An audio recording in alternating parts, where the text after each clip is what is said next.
मैं एक शिल्पकार रूसी दंपति से मिला। मैंने जब परमेश्वर के बारे में बातें की, उन्होंने जवाब दिया, परमेश्वर नहीं है। हम ईश्वर रहित लोग हैं। परंतु हमारे साथ हुई एक रोचक घटना हम आपको बताते हैं। हम स्टालिन की प्रतिमा बना रहे थे। बनाते समय बीवी ने पूछा, अंगूठे को किस तरह बनाना है? अगर हम अंगूठे को दूसरी अंगुलियों के विरुद्ध ना बनाएं, यदि हाथ की अंगुलियां पैर की अंगुलियों की तरह हो, तो हम हथौड़ी, कोई औजार, पुस्तक या रोटी नहीं पकड़ सकते हैं। बिना अंगूठे का मनुष्य का जीवन बहुत कठिन हो जाता है। यह अंगूठा किसने बनाया? हमने स्कूल में मार्क्सवाद पढ़ा था और यह भी सीखा था कि स्वर्ग और पृथ्वी स्वयं बने हैं। परमेश्वर ने इन्हें नहीं बनाया। वही हमने सीखा और यही विश्वास है। अगर परमेश्वर ने स्वर्ग पृथ्वी का सृजन नहीं किया होता और केवल अंगूठा ही बनाया होता, फिर भी वह प्रशंसा के योग्य होता। एडिसन, वेल्स, स्टीफनसन आदि की प्रशंसा हम करते हैं कि इन्होंने बिजली का बल्ब, टेलीफोन व रेल और बहुत सी वस्तुओं का आविष्कार किया, परंतु हम उसकी सराहना क्यों नहीं करते जिसने अंगूठा बनाया? अगर एडिसन का अंगूठा नहीं होता तो वह कुछ भी आविष्कार नहीं कर पाता। इसलिए केवल परमेश्वर की उपासना करना ही उचित है जिसने अंगूठा बनाया। पति बहुत नाराज हुआ। जैसे कि पति लोग अक्सर अपनी पत्नियों से समझ की बातें सुनकर हो जाते हैं। मूर्खता की बातें नहीं करो। तुमने सीखा है परमेश्वर नहीं है और तुम्हें कभी नहीं मालूम हो सकता जब तक कि हम पर मुसीबत ना आए। हमेशा के लिए याद रखो, परमेश्वर नहीं है, स्वर्ग में कोई नहीं है। पत्नी ने उत्तर दिया, यह तो इससे भी अधिक आश्चर्य की बात है कि स्वर्ग में सर्वशक्तिमान परमेश्वर था जिस पर मूर्खता से हमारे बुजुर्गों ने विश्वास किया। सर्वशक्तिमान परमेश्वर सब कुछ कर सकता है, इसलिए वह अंगूठा भी बना सकता है। यदि स्वर्ग में कोई नहीं है तो मैं अपनी पूरी ओर से, पूरे दिल से उस कोई नहीं की आराधना करूंगी जिसने अंगूठा बनाया। अंत में वे दोनों उस कोई नहीं की आराधना करने लगे। समय के साथ इस कोई नहीं में उनका विश्वास बढ़ता गया। उनका विश्वास था कि इस कोई नहीं ने केवल अंगूठा ही नहीं, परंतु तारे, फूल, बच्चे और जीवन की सारी सुंदर वस्तुएं बनाई हैं। यह घटना पिछले समय की याद दिलाती है जब संत पौलुस यूनानी नगर एथेंस में अनजाने परमेश्वर को मानने वाले लोगों से मिला था। रूसी दंपति यह जानकर कि उनका विश्वास सही था, स्वर्ग में वास्तव में कोई नहीं है और परमेश्वर आत्मा है, अत्यंत प्रसन्न हुआ। परमेश्वर जो आत्मा है वह प्रेम, ज्ञान, सत्य और शक्ति की आत्मा है। उसने हमसे ऐसा प्रेम किया कि अपना इकलौता बेटा हमारे लिए क्रूस पर कुर्बान कर दिया। बिना उसे जानते हुए भी वे परमेश्वर में विश्वास रखते थे। मुझे उनको उद्धार के अनुभव के बारे में बताने का अवसर मिला। वे परमेश्वर के विश्वास में और दृढ़ हो गए। एक रूसी महिला अफसर को सड़क पर जाते देखा। मैं उसके पास पहुंचा और क्षमा मांगते हुए कहा, मैं जानता हूं कि किसी अपरिचित महिला को मार्ग में रोककर बातें करना ठीक नहीं होता, परंतु मैं एक प्रचारक हूं और मेरी भावनाएं शुद्ध है। मैं आपसे यीशु मसीह के बारे में बात करना चाहता हूं। उसने मुझसे पूछा, क्या आप मसीह से प्रेम करते हैं? मैंने उत्तर दिया, मैं मसीह से पूरे हृदय से प्रेम करता हूँ। यह सुनते ही वह महिला मुझसे लिपटकर बार बार चुंबन करने लगी। एक पादरी के लिए यह स्थिति अजीब सी थी। फिर मैंने भी उसे चुंबन किया, यह सोचकर कि लोग समझेंगे हम लोग रिश्तेदार हैं। महिला ने मुझसे कहा, मैं भी मसीह से प्रेम करती हूँ। मैं महिला को अपने घर ले गया। घर में यह जानकर मुझे बहुत आश्चर्य हुआ कि यह महिला मसीह यीशु के नाम के अतिरिक्त कुछ भी उनके बारे में नहीं जानती थी। इस पर भी वह मसीह से प्रेम करती थी। वह नहीं जानती थी कि मसीह उद्धार करता है, ना उद्धार का अर्थ समझती थी। वह नहीं जानती थी कि यीशु मसीह कहाँ पैदा हुए, कहाँ मरे।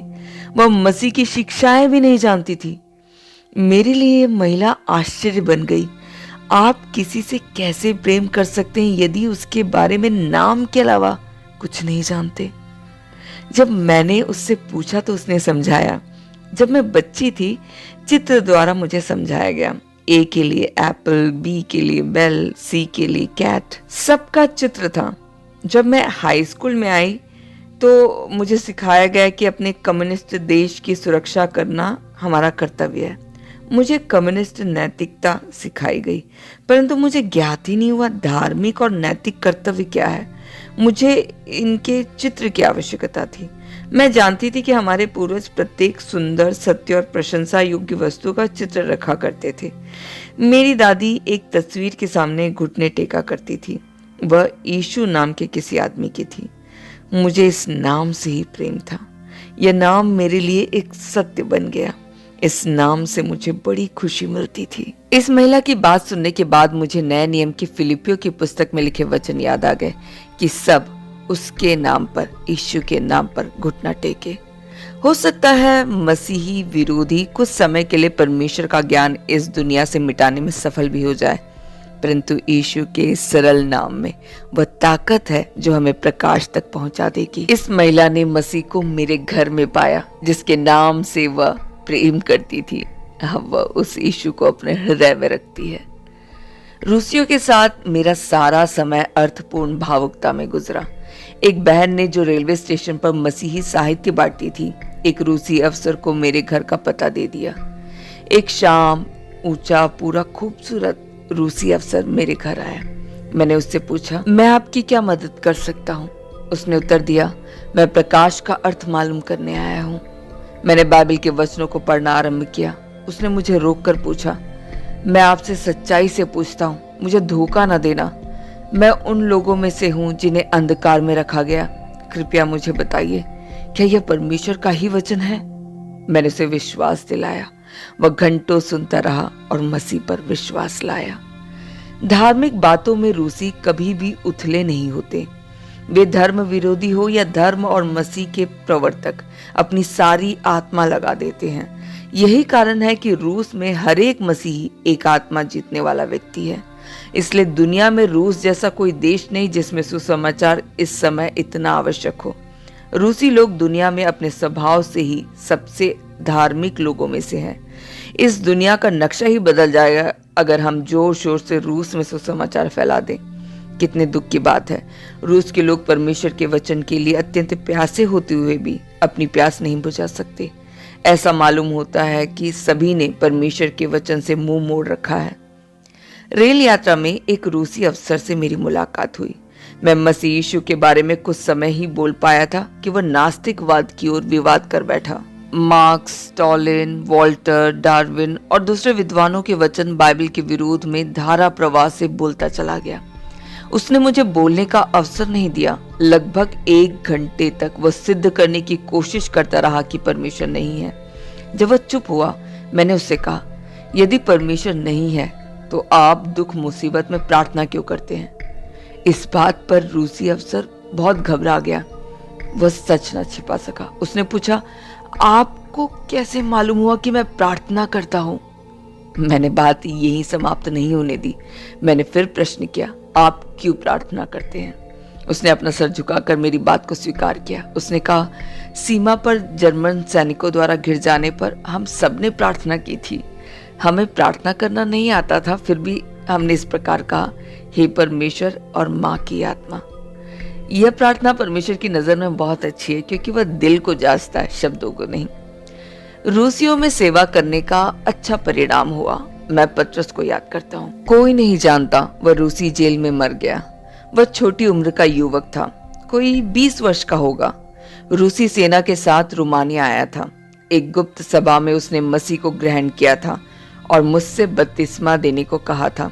बपतिस्मे के बाद मैंने पत्रस से पूछा, बाइबल के कौन से पदों से वह सबसे अधिक प्रभावित हुआ जिससे उसने मसीह को उद्धारकर्ता ग्रहण किया है?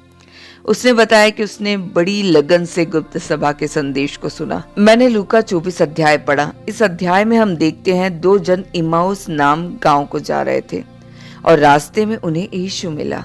जब वे गांव के पास पहुंचे, यीशु ने और कहीं जाना चाहा। उस जवान ने कहा, मैं नहीं जानता यीशु ने ऐसा क्यों कहा। वह अवश्य उन 2 लोगों के साथ ठहरना चाहता था। मेरा इस बात से अर्थ यह है कि यीशु कितना नम्र है। पहले उसने अच्छी तरह यह मालूम कर लिया कि उसका दिल से स्वागत होगा, फिर वह खुशी से उनके घर में गया। कम्युनिस्ट नम्र नहीं होते, वे जबरदस्ती हमारे दिल और दिमाग में प्रवेश करना चाहते हैं। सुबह, शाम और रात तक केवल उनकी ही बातें सुनाने का कष्ट करते हैं।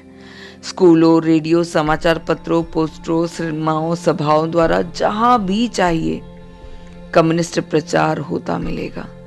आप चारों ओर लगातार नास्तिकवाद का नारा बुलंद होता पाएंगे, चाहे आपको पसंद आए या ना आए।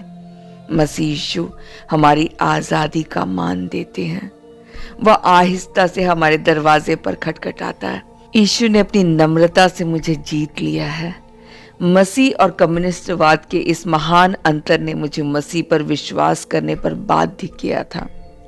केवल पतरस ही ऐसा रूसी नहीं था जो यीशु के चरित्र की नम्रता से प्रभावित हुआ हो। मैं पादरी होते हुए भी यीशु के चरित्र को इस रोशनी में नहीं देख सका था।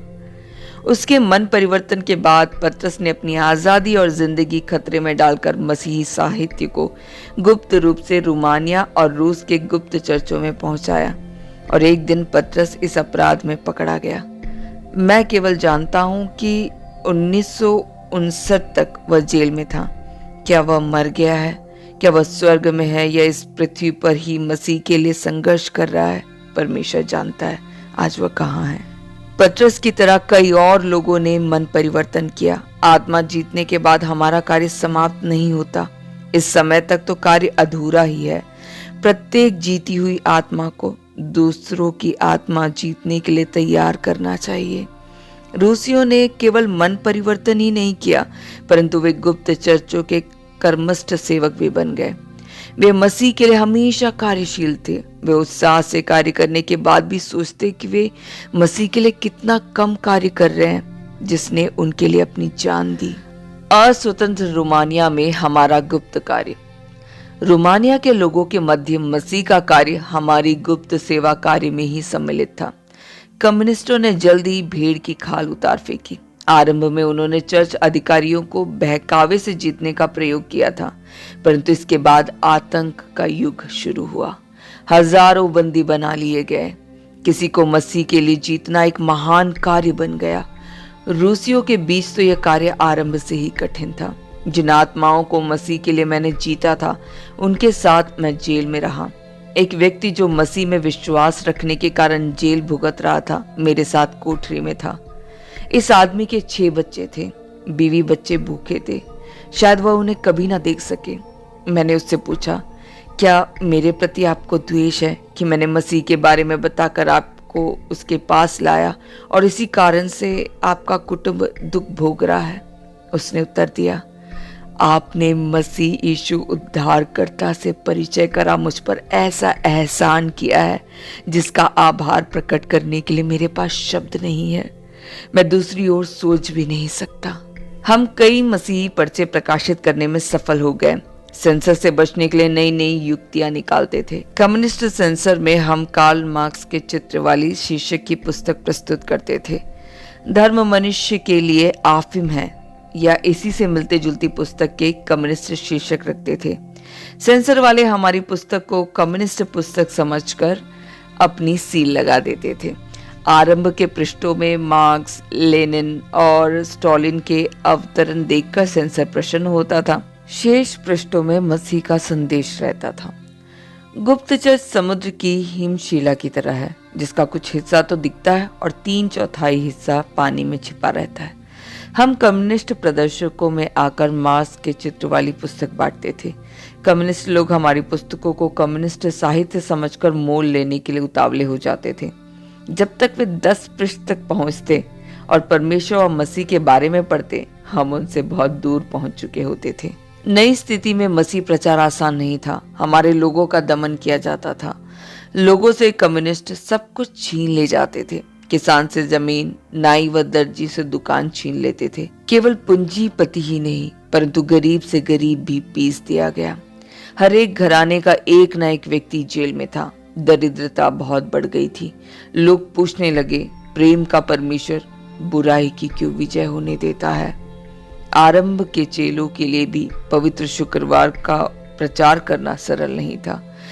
यीशु क्रूस पर मरते समय स्वयं बोला, हे मेरे परमेश्वर, तूने मुझे क्यों छोड़ दिया? परंतु जो कार्य हुआ वह मनुष्य के द्वारा नहीं, परमेश्वर की ओर से हुआ। मसीह विश्वास इस प्रकार के प्रश्नों का उत्तर रखता है। यीशु ने हमें लाजर नाम के एक कंगाल के बारे में बताया। वह एक समय इतना पीड़ित था जितना कि हम। वह भूखा था, उसके घाव कुत्ते चाट रहे थे, वो मर रहा था, परंतु अंत में फरिश्ते उसे स्वर्ग ले गए। गुप्त चर्च कुछ कार्य बाहर किस प्रकार करता था। गुप्त चर्च की सभाएं घरों में, जंगलों में, सड़कों पर या जहां कहीं भी स्थान मिले होती थी। गुप्त सभाओं में बाहर कार्य करने की योजना बनाई जाती थी। कम्युनिस्ट राज्य में हमने सड़क पर प्रचार करने की युक्ति निकाली जो खतरे से खाली नहीं थी, परंतु बिना सड़क प्रचार के हम कई आत्माओं तक नहीं पहुंच पाते। मेरी पत्नी इस कार्य में चतुर थी। कुछ मसीही सड़क के किनारे जमा होकर गीत गाने लगते। गीत सुनकर कुछ भीड़ इकट्ठा हो जाती और मेरी पत्नी मसीही संदेश दे देती। इससे पहले कि पुलिस आए हम उस स्थान से जा चुके होते थे। एक दिन जब मैं और कहीं था, मेरी बीवी ने बुकारेन की मलस्का फैक्ट्री के गेट पर हजारों मजदूरों को सुसमाचार सुनाया था। वह परमेश्वर और उद्धार पर बोली। दूसरे ही रोज मजदूरों द्वारा कम्युनिस्ट अन्याय के विरुद्ध प्रदर्शन हुआ और कई मारे गए। इन लोगों ने समय पर सुसमाचार सुन लिया। हम गुप्त चर्च से तो संबंध रखते थे, परंतु यूहन्ना बपतिस्मा देने वाले की तरह हमने लोगों और अधिकारियों को मसीह के बारे में खुलकर बताया। एक बार सरकारी इमारत की सीढ़ियों पर दो मसीही भाइयों ने हमारे प्रधानमंत्री धियो रधी देज को मसीह का संदेश बताने का अवसर ढूंढ लिया। उन्होंने प्रधानमंत्री को अपने पापों से पश्चाताप करने को कहा। इस साहस के कार्य के कारण दो मसीहियों को जेल में डाल दिया गया। कुछ वर्ष बाद प्रधानमंत्री धियो रधी देज बीमार हुए। मसीही संदेश का बीज जो उनके मन में वर्षों पहले बोया गया था अब फल लाया। इस आवश्यकता के समय प्रधानमंत्री को उन दो मसीहियों के शब्द याद आए। वे शब्द जैसे कि बाइबल कहती है, परमेश्वर का वचन जीवित और प्रबल और हर एक दोधारी तलवार से भी बहुत चोखा है। परमेश्वर के वचन से प्रधानमंत्री का हृदय पिघल गया और उन्होंने अपने आप को मसीह को दे दिया, अपने पापों को स्वीकार किया, प्रभु को उद्धारकर्ता ग्रहण किया और बीमारी में ही परमेश्वर का सेवा कार्य आरंभ किया। जल्द ही प्रधानमंत्री की मृत्यु हो गई, परंतु वह अपने उद्धारकर्ता के पास पहुंच गया, क्योंकि दो मसीही भाइयों ने साहस का कार्य कर इसकी कीमत चुकाई थी। कम्युनिस्ट देशों में इसी प्रकार के साहसी भाई हैं।